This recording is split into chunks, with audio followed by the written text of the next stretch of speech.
प्रणाम। आइए आज हम बात करने जा रहे हैं दिवाली पर किए जाने वाले महाप्रयोग के बारे में। जैसा कि हम सभी जानते हैं कि दिवाली की रात एक विशेष रात है जिस पर विभिन्न विभिन्न प्रकार के महाप्रयोग किए जाते हैं। चाहे वो कर्जा मुक्ति के लिए हो, चाहे वो धन से संबंधित हो, चाहे वो आपके व्यापार से संबंधित हो, चाहे वो किसी मंत्र को सिद्ध करना हो, कोई अनुष्ठान करना हो, कोई जप करना हो, या आपके बच्चों से संबंधित हो, आपके ग्रहों की शांति हो, आपके घर में सुख शांति हो, ऐसे जितनी भी और विभिन्न प्रकार के अभिचारिक कर्म जो कहलाते हैं, चाहे आपका स्तंभन हुआ, उच्चाटन हुआ, मारण हुआ, मोहन हुआ, आदि आदि के ये जो भी षष्ठ कर्म हमारे तंत्र शास्त्र में बताए गए, ये सभी भी दिवाली की रात पर प्रयोग किए जाते हैं। दिवाली की रात को इतना विशेष, इतना महत्व क्यों दिया गया है? दिवाली की रात अमावस्या की रात्रि पर पड़ती है, जो कि कार्तिक मास के कृष्ण पक्ष पर आती है।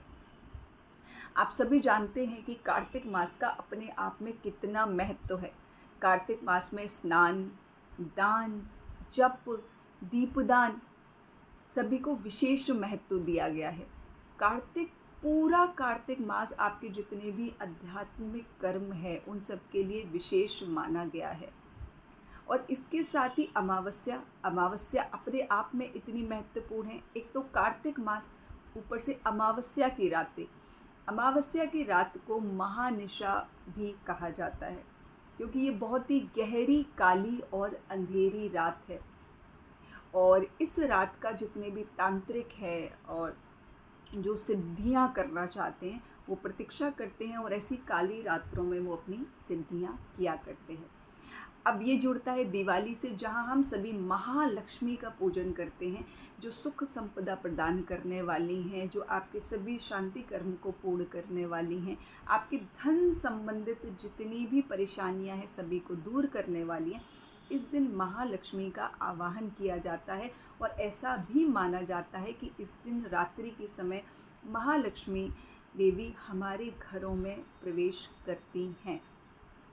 इसके साथ ही मैं आपको बता दूं कि जहां हम महालक्ष्मी का पूजन करते हैं दिवाली पर, वहीं कुछ ऐसे प्रांत हैं, कुछ ऐसे स्थान हैं, कुछ ऐसी जगह हैं जहां महाकाली का पूजन किया जाता है। आप जानते हैं महाकाली, जो महाकाल को भी जीतने वाली हैं, महाकृष्णा है, उनके लिए ये रात्रि विशेष रूप से मानी गई है, उनकी पूजा अर्चना के लिए। और मैंने जैसा कि पूर्व में बताया भी था, काली चौदस जो इस बार दिवाली के साथ ही पड़ने वाली है, 24 तारीख को ही चतुर्थी रहने वाली है शाम तक। तो उस दिन जो काली चौदस है वो विशेष रूप से माँ काली के पूजन के लिए मानी गई है, जिसमें मध्य रात्रि में माँ काली का पूजन किया जाता है। तो इस दिवाली की रात को महानिशा, महाकृष्णा, काल रात्रि भी कहा जाता है। तो अब यहाँ पर हम आगे बात करते हैं कि जो मैंने विशेष प्रयोग के बारे में बात की, विभिन्न विभिन्न प्रकार के प्रयोग इस रात्रि पर किए जाते हैं, और जितनी भी हमारी मनोकामनाएं हैं उनके हिसाब से प्रयोग, मंत्र, जप और जितनी भी क्रियाएं हैं वो किया जाता है। तो एक विशेष प्रयोग मैं आपके साथ साझा करने जा रही हूँ। जो लोग हैं जिनको धन की बहुत अधिक समस्या रहती है, देखिए आज के समय में धन ऐसी चीज़ है जिसके बिना कोई काम नहीं होने वाला। धन के अभाव में आप कुछ नहीं कर सकते। आपकी पद, प्रतिष्ठा, सम्मान, सुख, शांति, वैभव सब कुछ धन से जुड़ा हुआ है। तो ऐसे बहुत से लोग मैंने देखे हैं जो बहुत कड़ी मेहनत करते हैं, उसके बाद भी उन्हें उसका प्रतिफल नहीं मिलता है। मेहनत तो बहुत करते हैं, काम को समय बहुत देते हैं, उसके बाद भी जितना उनको प्रतिफल मिलना चाहिए, उसका परिणाम मिलना चाहिए, वो नहीं मिल पाता है।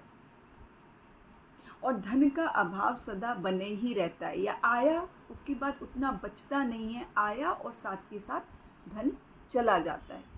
तो विशेषकर ऐसे लोगों को दिवाली की रात पर ये प्रयोग करना चाहिए। यह बहुत विशेष प्रयोग है और निश्चित तौर पर अगर आप पूर्ण श्रद्धा के साथ इस प्रयोग को करते हैं तो महालक्ष्मी की कृपा से आपका धन से जुड़ा जो भी अभाव, जो भी समस्या है वो दूर होगी। और जो आप कड़ी मेहनत करते हैं उसके बाद जो आपको फल नहीं मिलता वो भी आपको मिलेगा। तो बात करते हैं कि करना क्या है। सबसे पहले जो दिवाली का सामान्य पूजन है, जो शाम का मुहूर्त है आपका 6:52 से लेके लगभग और आपका 8:15 बजे तक का आपको पूजन कर लेना है। उसके बाद यदि आपको भूख लगी है आप भोजन भी कर लीजिए। ये जो प्रयोग मैं आपको बता रही हूँ ये आपको रात्रि को 11 बजे से लेकर 1 बजे के बीच में करना है। तो आपको क्या करना है, जब आप ये प्रयोग करने जाएंगे, ये अनुष्ठान आप करेंगे, उससे पूर्व आपको स्नान कर लेना है।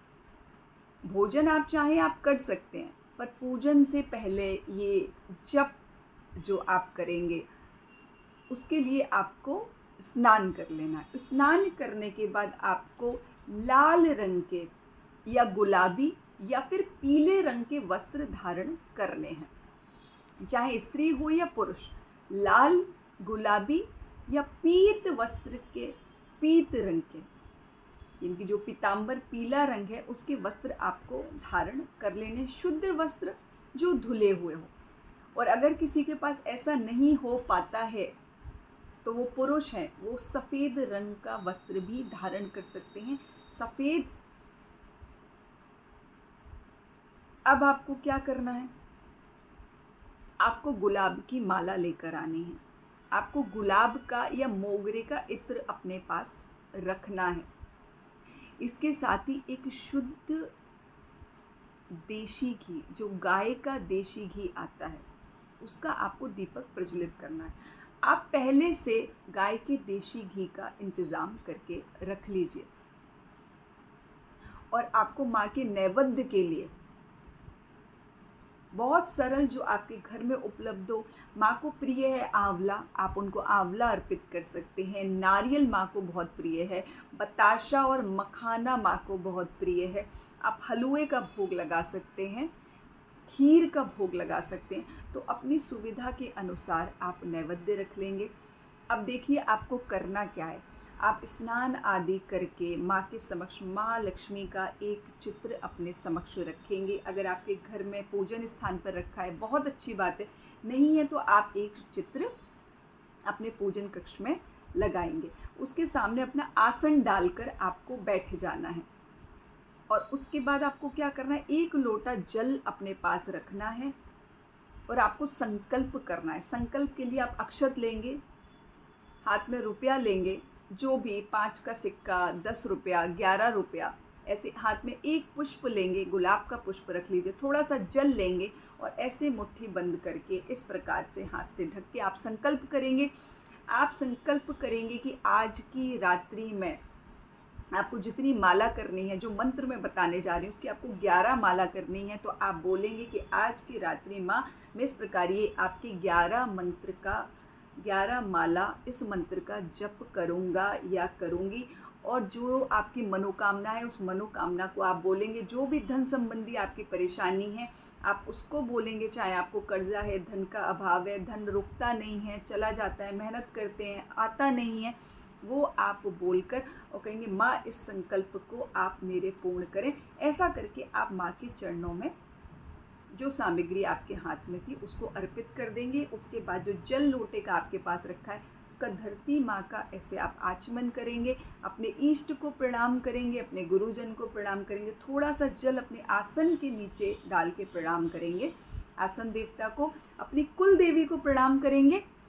उसके बाद आपको 11 माला घी का दीपक मैंने आपको बताया आपको जला लेना है। उसके बाद माँ को इत्र, जो मोगरे और गुलाब का इत्र है वो माँ के ऊपर आपको छिड़क देना है। इसके साथ ही जो नैवेद्य आपके पास रखा है वो नैवेद्य आपको माँ को अर्पित कर देना है। और अगर गुलाब की सुगंधित धूप है तो आप उसको भी जलाइए। उसके बाद आपको 11 माला जप करना है। मंत्र मैं आपको बता दे रही हूँ, इसके साथ ही डिस्क्रिप्शन में भी मैं इस मंत्र को लिखूँगी, आप वहाँ से भी देख सकते हैं।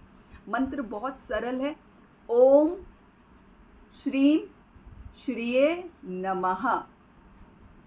एक बार फिर से सुन लीजिए। ओम श्रीम श्रिये नमः। श्रीम महालक्ष्मी का बीज मंत्र है, तो बीज मंत्र के साथ इस मंत्र का प्रयोग किया गया है। डिस्क्रिप्शन में भी ये मंत्र लिख दूंगी, आप ध्यान से उसको देख लीजिए। इस मंत्र की 11 माला जप आपको कर लेना है। फिर अपने आसन को, माँ को, स्थान को प्रणाम करके, अपने गुरुजनों को प्रणाम करके आपको अपने आसन को उठाकर रख देना है और घी का दीपक उस रात्रि जलने देना है। आप लें तो बड़ा घी का दीपक ले लीजिए, अगर छोटा है तो आप ध्यान रखेंगे उस रात्रि जब घी ख़त्म होने को आए उससे पहले आपको घी डाल देना है। और संभव हो तो उस स्थान को खाली ना छोड़ें। अगर आप वहाँ पर रात्रि को शयन कर सकते हैं तो उस दिन शयन ज़रूर करें, माँ का स्थान खाली ना छोड़ें और वहाँ अंधेरा ना हो, आपका दीपक जलता रहे। उसके बाद जो महालक्ष्मी का चित्र आपने लिया है, अगले दिन से उस महालक्ष्मी के चित्र का आप पूजन अवश्य करें। चाहे आप उनको घी का दीपक दिखाएं, चाहे आप उनको धूप दिखाएं, चाहे आप उनको प्रणाम करें या कोई मंत्र जप करें, पर इस प्रकार से आपको माँ का आवाहन करना है।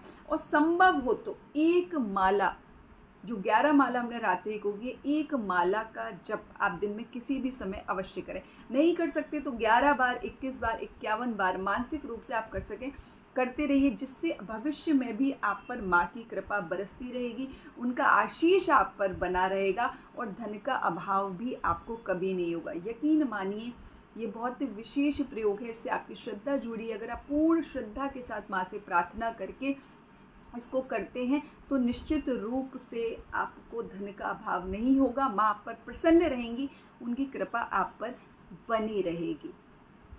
और बाकी साथ ही आपकी मेहनत है, आपका विश्वास, आपके संस्कार, आपके कर्म, तो उसके चलते हुए साथ ही हम माँ का आवाहन करेंगे और इस प्रयोग को हम करेंगे। और अपनी जो भी, एक बात और, जब भी आप पूजा साधना करें तो जो त्रुटि आपसे बन गई है, कई बार हमसे कोई भूल चूक हो जाती है, तो आपसे जो भूल चूक हो गई है आप उसके लिए क्षमा प्रार्थना अवश्य करेंगे, जिससे उससे किसी भी प्रकार का आपको दोष ना रहे। वैसे भी माँ की सौम्य साधना है, उसका कोई दोष नहीं है, फिर भी हम अपनी भूल चूक के लिए क्षमा मांगेंगे। तो इस बार दिवाली की रात पर आपको ये प्रयोग करना है। तो मैं आप सभी को बहुत बहुत धन्यवाद देना चाहूँगी मेरे साथ जुड़ने के लिए, और मेरी शुभकामनाएं, मेरी मंगल कामनाएं आप सभी के साथ हैं कि माँ आप सभी पर विशेष कृपा करें और आपके प्रयोग सफल हो। प्रणाम।